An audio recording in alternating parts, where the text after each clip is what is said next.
30 anos atrás, o Slash deu toda a pinta de que ele iria sair do Guns N' Roses quando ele montou a sua própria banda, o Slash Snake Pit, e ele soltou o primeiro álbum fora do Guns N' Roses, que é isso aqui, ó, o It's 5 O'Clock Somewhere. Tá? Inclusive autografado, né, pelo próprio Slash, depois que eu fiz uma entrevista maravilhosa com ele na época que ele veio aqui no Brasil. Olha aqui, ó. Como eu já era lindo naquele tempo, né? Coisa incrível.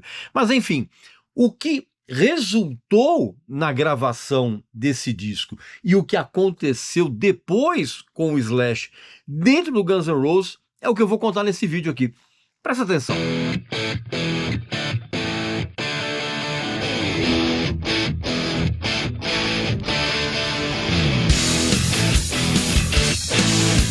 Meu amigo e minha amiga, a história que eu vou contar aqui nesse vídeo trata de uma jornada, vamos dizer assim, de fúria, liberdade e rock and roll de alguém que sempre personificou e ainda personifica um som que é ao mesmo tempo zero pomposo, é visceral e poderosamente elétrico dentro do universo do hard rock. E além disso, o Slash, ele criou uma imagem, né, com aquela cartola dele lá no Guns N' Roses, ao mesmo tempo em que ele criou riffs incríveis, muito afiados, né? E com uma atitude que sempre misturou um certo desleixo punk com a elegância de alguém influenciado pelos bluesmans da pesada, né?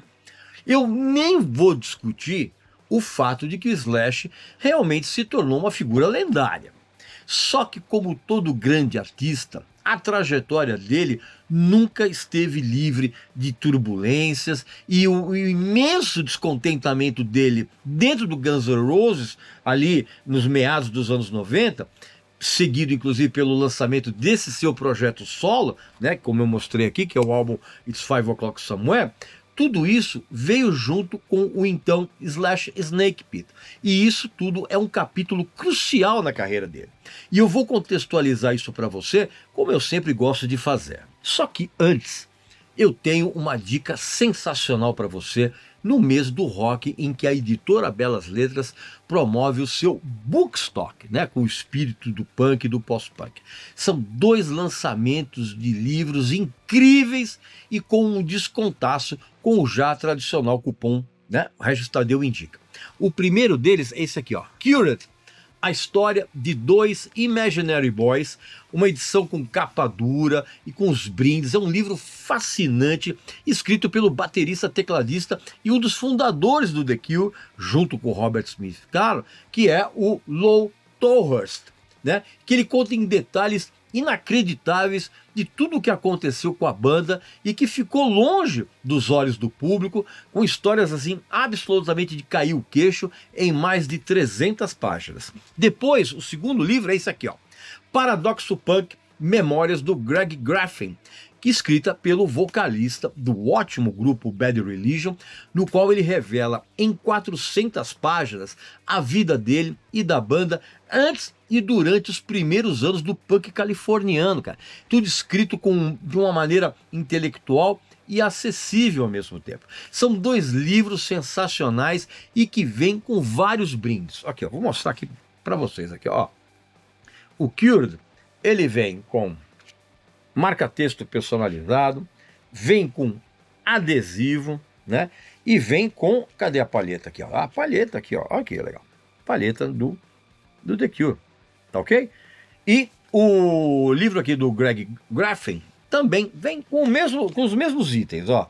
Tem um adesivo, tá bom? Tem um marca-texto, né? Um marca-páginas, aliás, personalizado, e vem também uma palheta do Bad Religion, né?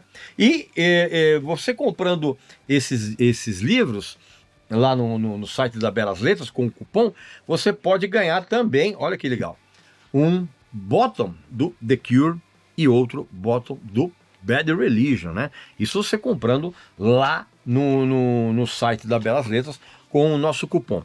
Mas enfim, são livros que você não pode perder, são sensacionais e eu recomendo. Bom, voltando ao nosso assunto aqui, para você então entender realmente a saída do Slash do Guns N' Roses, você precisa voltar no contexto caótico daqueles anos 90, quando o Guns N' Roses, que já tinha conquistado o mundo, né, vamos dizer assim, com o clássico Appetite for Destruction, tá aí que eu vou mostrar aqui para vocês, aqui ó, Appetite for Destruction, disco clássico, e também com os dois ambiciosos e irregulares álbuns, o Use Your Illusion, o 1, né, e o Use Your Illusion 2.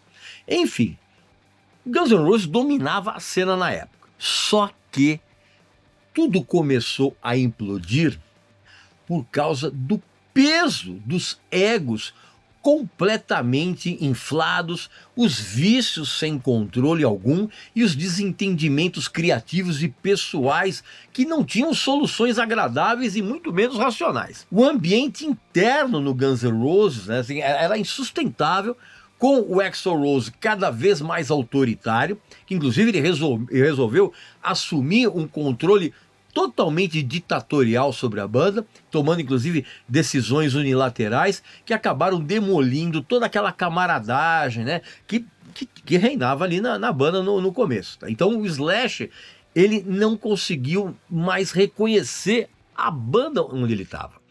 E o estopim para ele veio em 1994, durante as sessões de gravação do que deveria ser o próximo álbum da banda. O Axl Rose, ele insistia em incorporar elementos eletrônicos, fazer uma coisa meio industrial, assim, tipo aquele som que o Nine Inch Nails fazia na época. Enquanto o Slash, ele queria aquela fidelidade ao rock and roll, né? Um pouco de blues, hard rock, para manter o som orgânico e cru, que realmente era a definição do Guns N' Roses até então.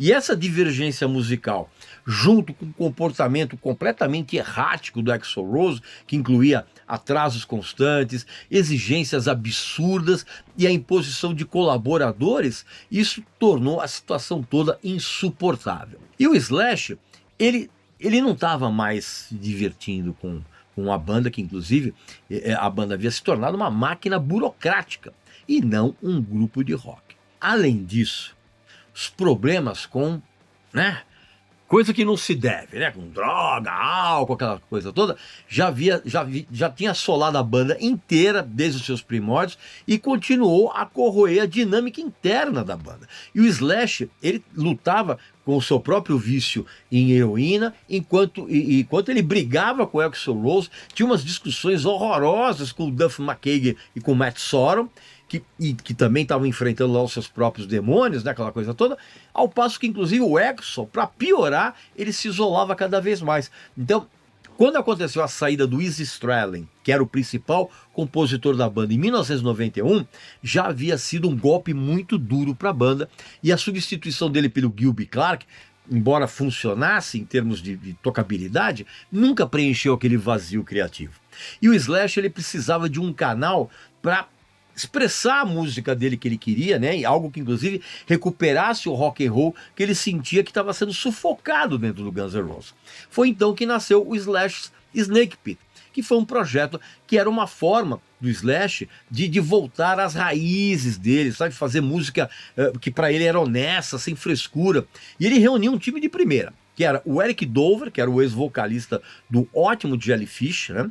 Tinha o Mike Inez, que era então baixista do Alice in Chains, e surpreendentemente ele chamou o Gilby Clarke e o Matt Sorum. E aí o Slash, ele começou a trabalhar num material que ele havia composto durante aquele tempo para o Guns N' Roses, que tinha sido descartado pelo Axl. Por quê? Porque não se encaixava naquela nova direção que o Axl queria para a banda, com as coisa meio industrial, aquele papo todo. E esse disco, It's 5 O'Clock Somewhere, ainda hoje, ele soa como um retorno básico, vamos dizer assim. Porque ele foi gravado num período muito curto, com a produção do Mike Clink, que é o mesmo produtor do Appetite for Destruction. E o disco, cara, é sim uma celebração de hard rock, tem uns riffs pesados, as letras são meio despojadas e tem uma energia que remete sim aos melhores momentos do Guns N' Roses no passado, só que com uma pegada mais direta e menos polida. Aliás, o título desse álbum tem uma história engraçada, porque ele veio de uma frase que o Slash ouviu de um barman.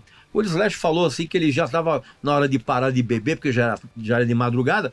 O barman soltou o seguinte, ó: Se você for pensar bem, cara, são 5 horas em algum lugar aí do mundo, então você pode tomar mais uma.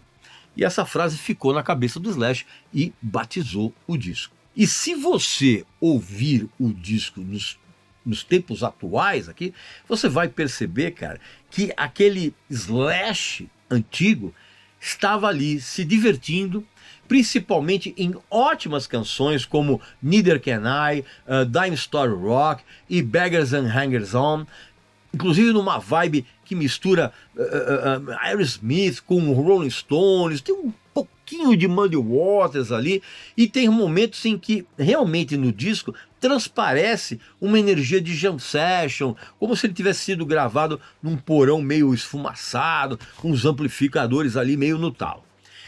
Há nesse disco um entusiasmo que contrasta com a amargura que o Slash vinha experimentando nos seus últimos tempos de Guns N' Roses, cara. Tudo nesse disco do Snake Pit soa descontraído, sem pressões comerciais ou aquelas tensões pessoais que marcavam o Guns N' Roses, cara.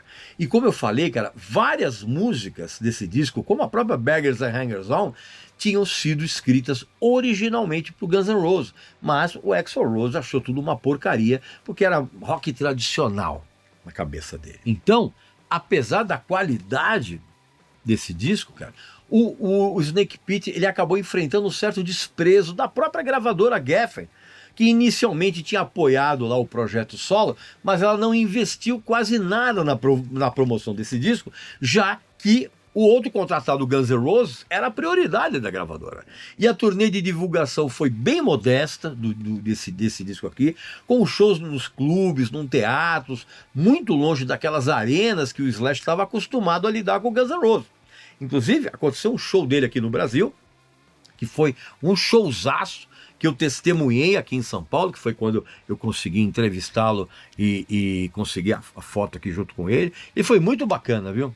Um dos caras mais gente fina que eu já entrevistei até hoje. Mas enfim, nesse show que eu assisti aqui, cara, dava pra ver, cara, que aquela era uma fase em que ele estava se divertindo na carreira e permitiu que ele voltasse a tocar com paixão e sem aquela ambição comercial. E é incrível que esse disco chegou a vender 1 milhão de cópias ao redor do mundo. Né? Obviamente por causa da fama do Slash, né? Só que, evidentemente, com números muito longe do sucesso estratosférico do Guns N' Roses. E no momento, aliás, naquele momento em que o grunge dominava as paradas e o hard rock dos anos 80 era visto como um negócio completamente datado, esse disco do Slash Snake Pit funcionou muito bem como resistência para aquele estado de coisas, né? Como se fosse uma declaração de independência artística do Slash, que inclusive pavimentou o caminho para que ele finalmente se tocasse que o Guns N' Roses tinha se tornado um projeto solo do Axl, disfarçado de banda. E que aquelas saídas do Izzy Stradlin e do Steven Adler, né, do batera, mais aqueles contratos que transformaram os membros restantes em praticamente uma mão de obra contratada, e isso causado pelo Axl Rose, o Slash não podia mais tolerar isso. Foi então que em 1996, 1 ano depois do Snake Pit, ele tomou a decisão oficial de abandonar o Guns N' Roses, não por capricho, mas por uma questão de sobrevivência artística. Tanto que ele lançou um segundo álbum do Snake Pit, que é esse aqui, ó, Ain't Life Grand, em 2000, e depois ele montou aquela bem-sucedida parceria dele com o Miles Kennedy, né, que era o vocalista lá do Alter Bridge, junto com aquela banda lá, o The Conspirators, que a gente conhece até hoje. Então, meu amigo e minha amiga, a saída do Slash do Guns N' Roses e, anteriormente, o lançamento do It's 5 O'Clock Somewhere são capítulos de uma história muito maior, cara.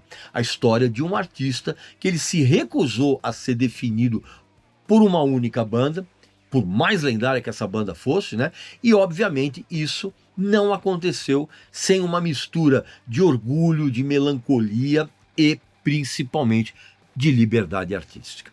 Pois bem, meu amigo e minha amiga, essa é a minha opinião a respeito do It's 5 O'Clock Somewhere, primeiro disco, né, do Slash Snake Pit, que completou 30 anos de existência agora em 2025. E eu sugiro que você e seus filhos ouçam esse disco aqui juntos, que eu tenho certeza que vocês vão curtir bastante e vão descobrir como esse disco meio que passou batido aqui no Brasil e merece realmente ser revisto como um disco muito legal. Aqui nos comentários, coloque aqui a sua opinião, tanto a respeito desse disco, como a sua opinião a respeito do Slash e a sua opinião a respeito da saída dele do Guns N' Roses, tá bom? E eu volto muito em breve com mais um vídeo aqui para vocês, beleza? Então um abraço, saúde para você, para sua família, para seus amigos e até a próxima.